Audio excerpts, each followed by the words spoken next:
Hello and welcome, स्वागत है आपका करंट 95 में। ये हमारा जीएस के प्रैक्टिस सेट का 6वां वीडियो है। इससे पहले हमने 5 वीडियो बना दिया है, तो आप जाके उसे देख लीजिए। बहुत अच्छे क्वेश्चन हमने कराए हैं। तो चलिए यहाँ पे डिस्कस करते हैं 25 मोस्ट इंपॉर्टेंट क्वेश्चन जो कि हमारे आने वाले गवर्नमेंट एग्जाम के लिए, चाहे वो भी एनटीपीसी हो गया, ग्रुप डी का एग्ज़ाम होने वाला है, या एसएससी की एग्ज़ाम, चाहे वो सीजीएल हो, सीएचएसएल हो, उस एग्ज़ाम की दृष्टि से बहुत ही इंपॉर्टेंट होगा। इससे पहले कि हम वीडियो को शुरू करें, आप हमारे चैनल पर नए हो तो प्लीज़ चैनल को सब्सक्राइब कीजिए और बेल आइकन को दबाइए, जिससे जो भी हम वीडियो अपलोड करें आप मिस ना करें। तो चलिए अपना पहला क्वेश्चन देखते हैं। अंडमान और निकोबार द्वीपों में सबसे ऊंची चोटी कौन सी है? तो अपने पास 4 ऑप्शन है: कोया पर्वत, डियावोली पर्वत, सैडल पर्वत, सैडल चोटी, और चौथा है थुल्लर पर्वत। तो गेस कीजिए कौन सा आंसर हो सकता है। तो यहाँ पे हमारा ऑप्शन है सैडल चोटी। कौन सा आंसर है? सैडल चोटी। चलिए अपने अगले क्वेश्चन की बात करते हैं। अगला क्वेश्चन है, निम्नलिखित में से किसे क्विक सिल्वर के नाम से जाना जाता है? तो हमारे पास 4 ऑप्शन है। आप पहले वीडियो को पॉज करके या हमारे आंसर बताने के पहले क्वेश्चन के आंसर को गेस कीजिए, और आप ये देखिए कि हमारा कितना सही हो रहा है। इस वीडियो का बनाने का मेरा मेन पर्पज़ यही है कि आप बुक से तो थ्योरियाँ पढ़ते ही हैं, तो वहाँ पे याद नहीं हो पाता। तो मैं 25-25 क्वेश्चन का सेट इसलिए ला रहा हूँ कि आप इनको देखें और आप इनसे रिवाइज करें। रिवाइज करके आप अपनी तैयारी को आजमाएं कि मेरा कितना 25 में सही हो रहा है, क्योंकि जनरली जीएस में 25 क्वेश्चन ही 25-30 क्वेश्चन ऐसे आते हैं। तो आप खुद को देखिए कि हम 25 या 30 क्वेश्चन में कितने सही कर पा रहे हैं। इससे आपका रिवीजन भी होगा। आपको एक सिल्वर के नाम से कौन सा जाना जाता है? अपने पास ऑप्शन है स्कैंडियम, पारा, लेड, एल्युमिनियम। तो हमारा यहाँ पे आंसर हो जाएगा पारा। क्या? पारा। चलिए हम अपना अगला क्वेश्चन देखते हैं। 1942 में कांग्रेस के बॉम्बे अधिवेशन में भारत छोड़ो का प्रस्ताव किसने लाया था? ये भी बहुत अच्छा क्वेश्चन है। हमारे पास ऑप्शन है जवाहरलाल नेहरू, नरेंद्र देव, राजेंद्र प्रसाद, जेबी कृपलानी। तो चलिए गेस कीजिए आंसर क्या हो सकता है। तो हमारा आंसर है जवाहरलाल नेहरू। क्या है? जवाहरलाल नेहरू ने ही 1942 में कांग्रेस के बॉम्बे अधिवेशन में भारत छोड़ो का प्रस्ताव दिया था। हमारा अगला क्वेश्चन है, समाज के समाजवादी स्वरूप को स्थापित करने का निर्णय किस पंचवर्षीय योजना के तहत लिया गया था? तो हमारा आंसर हो जाएगा क्या? पहले आप गेस कीजिए। ऑप्शन में प्रथम पंचवर्षीय योजना, द्वितीय पंचवर्षीय योजना, तृतीय, चतुर्थ। तो हमारा आंसर हो जाएगा द्वितीय पंचवर्षीय योजना। क्या? द्वितीय पंचवर्षीय योजना में समाजवादी स्वरूप को स्थापित करने का निर्णय लिया गया था। चलिए हम अपने अगले क्वेश्चन की तरफ चलते हैं। बहुत ही अच्छा क्वेश्चन है जियोग्राफी से। जौग फॉल किस राज्य में स्थित है? जौग फॉल, तो हमारा ऑप्शन है उत्तराखंड, कर्नाटक, झारखंड, सिक्किम। चलिए आप आंसर गेस कीजिए। यहाँ पे हमारा आंसर है कर्नाटक। क्या है? चलिए हम अपने अगले क्वेश्चन की तरफ चलते हैं। बनारस हिंदू विश्वविद्यालय की स्थापना किसने की थी? हमारा ऑप्शन है जवाहरलाल नेहरू, महात्मा गांधी, मदन मोहन मालवीय, इनमें से कोई नहीं। तो हमारा आंसर हो जाएगा मदन मोहन मालवीय। चलिए हमारा अगला क्वेश्चन है, उत्तर प्रदेश में वर्षा ऋतु में निम्नलिखित में से कौन सा गीत गाया जाता है? तो अपने पास ऑप्शन है बिरहा, रसिया, चैती, कजरी। तो जैसा कि आपको पता है कि बरसात के समय में, जैसे जून, जुलाई अगस्त हो गया, इस समय में एक त्यौहार आता है हिंदुओं का, नागपंचमी। तो नागपंचमी में लोग अक्सर झूला झूलते हैं, तो वहाँ पे क्या गाते हैं? कजरी। तो हमारा आंसर हो जाएगा कजरी। चलिए हमारा अगला क्वेश्चन है, निम्नलिखित में से कौन सा शहर गोमती नदी के तट पर स्थित है? बहुत ही अच्छा और आसान क्वेश्चन है, अक्सर एग्जाम में पूछा जाता है। तो हमारा ऑप्शन है लखनऊ, फतेहपुर, गाजियाबाद, प्रयागराज। चलिए गेस कीजिए आंसर। हमारा आंसर है लखनऊ। कौन सा? लखनऊ गोमती नदी के तट पर स्थित है। चलिए हमारा अगला क्वेश्चन है, राज्यसभा की अधिकतम अनुमेय शक्ति क्या है? मतलब राज्यसभा में कितने अधिकतम सदस्य हो सकते हैं? तो हमारा ऑप्शन है 250, 260, 300, 225। तो गेस कीजिए हमारा आंसर क्या हो सकता है। हमारा आंसर है 250। कितने? अधिकतम 250 सदस्य हो सकते हैं। चलिए अगले क्वेश्चन की बात करते हैं। सुप्रीम कोर्ट किस अनुच्छेद के तहत रिट जारी कर सकता है?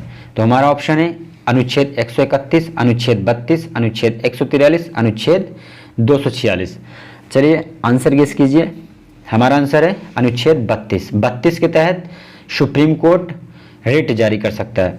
अगले क्वेश्चन की बात हम करते हैं, सुएज नहर द्वारा जल निकायों का निम्नलिखित में से कौन सा जुड़ा हुआ है।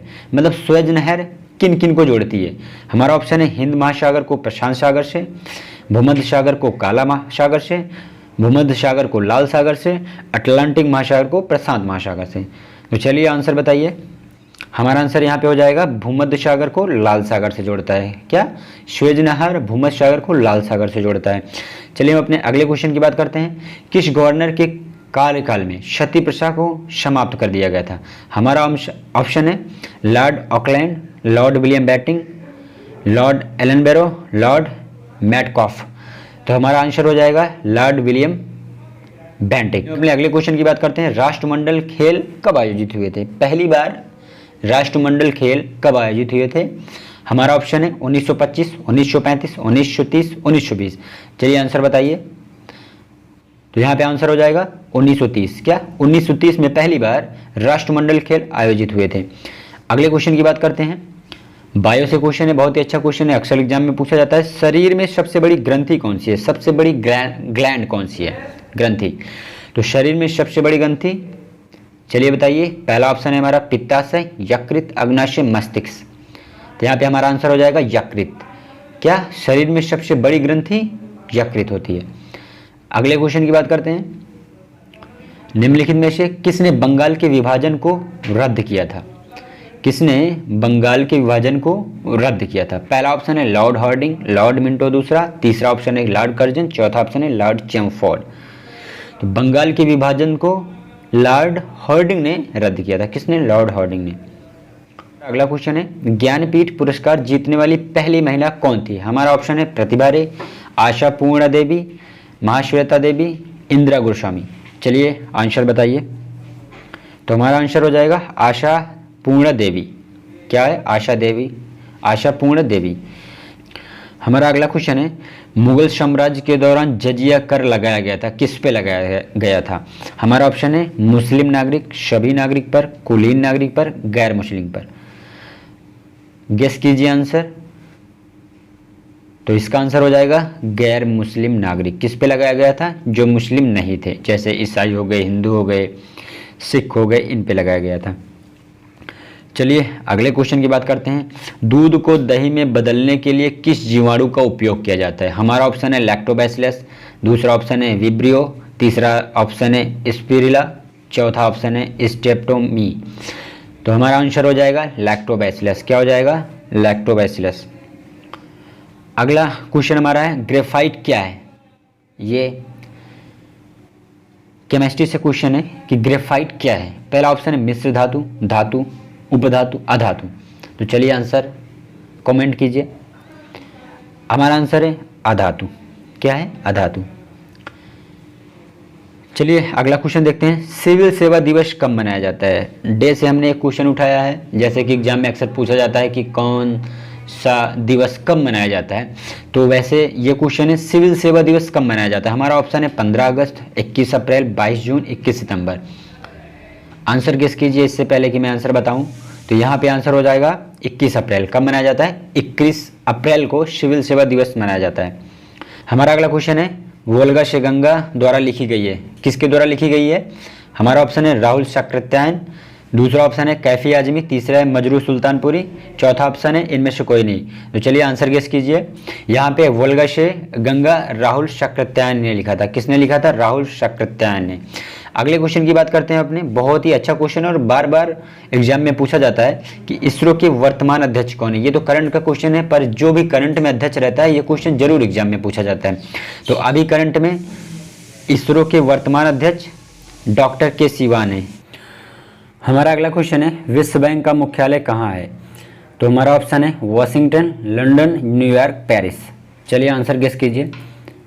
विश्व बैंक का मुख्यालय वाशिंगटन में। कहाँ पे, वाशिंगटन में। निम्नलिखित में से किसे दूसरे बुद्ध के रूप में जाना जाता है। पहला ऑप्शन है पद्म संभव, गुरुचरण जी, मैत्रेय, अश्वघोष। तो यहाँ पे हमारा आंसर हो जाएगा पद्म संभव।